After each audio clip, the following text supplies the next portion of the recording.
Actual information లేకపోవడం వల్ల మేము పార్టిసిపేట్ చేయలేకపోయాం.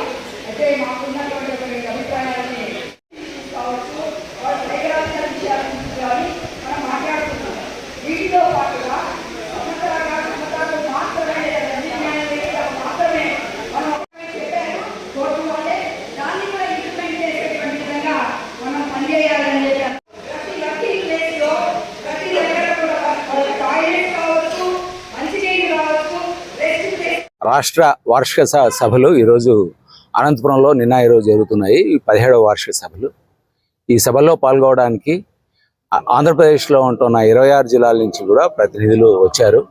డాక్టర్లు, టీచర్లు, కళాకారులు, రచయితలు, సైంటిస్టులు వీళ్ళందరూ కూడా ఈ ప్రతినిధుల్లో ఉన్నారు. ఈ 2 రోజులు అనేక అంశాల గురించి చర్చ జరుగుతూ ఉంది. జన విజ్ఞాన వేదిక అంటేనే సైన్సు, శాస్త్రీయ దృక్పథానికి సంబంధించిన సంస్థ. ఈ 2 రోజులు జరిగిన చర్చల నుంచి అనేక అంశాలు మేము ప్రభుత్వాలను అడుగుతున్నాము. ఒకటేంటంటే ఒక మంచి స్కూల్ ఈరోజు సమాజానికి కావాలి. మంచి స్కూలు అంటే పిల్లవాడికి చదవడం, రాయడం, అక్షరాలు చక్కగా, అంకెలు చక్కగా కనుక్కోవడం, ఇవి కనీసం నేర్పించగలిగే స్కూలు. అదేవిధంగా లోక జ్ఞానాన్ని ఇచ్చే స్కూలు, నేర్చుకోవడానికి దారి చూపించే స్కూల్. ఇది మంచి స్కూల్ అంటే. అదేవిధంగానే ప్రతిరోజు ఆడుకోవడానికి అవకాశం ఉంటే అది మంచి స్కూల్ అవుతుంది. కాబట్టి ఇటువంటి మంచి స్కూళ్ళు ఏర్పాటు చేయడానికి ప్రభుత్వం చర్యలు తీసుకోవాలని మేము కోరుతున్నాం. అట్లాగే ఏ మీడియంలో చదవాలి అనేది పిల్లవాడి ఇష్టం, తల్లిదండ్రుల ఇష్టం. ఇంగ్లీష్ మీడియంలో చదవాలా, తెలుగు మీడియంలో చదవాలా అనేది. కాబట్టి ఆ రకమైన ఒక ఛాయిస్, ఆప్షను పిల్లవాళ్ళకు ఉండేట్టుగా తెలుగు మీడియం స్కూల్ కూడా వాటిని ప్రోత్సహించడానికి ప్రభుత్వం తగిన చర్యలు తీసుకోవాలని మా సభలో మేము అడుగుతున్నాం.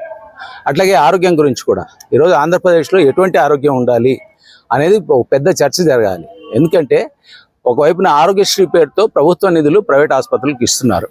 కానీ దానివల్ల ఆరోగ్య వ్యవస్థలు మెరుగుపడుతున్నాయంటే మెరుగుపడింది లేదు.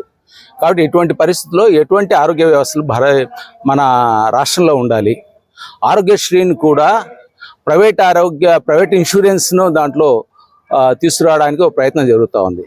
కాబట్టి ఇటువంటి పరిస్థితుల్లో ప్రభుత్వ ఆసుపత్రులను బలోపేతం చేయడానికి లేదా ఎటువంటి ఆరోగ్య వ్యవస్థ ఉండాలి అనే దానికోసం ఒక పెద్ద చర్చ ఈరోజు సమాజంలో జరగాలి అని చెప్పి మేము కోరుకుంటున్నాం.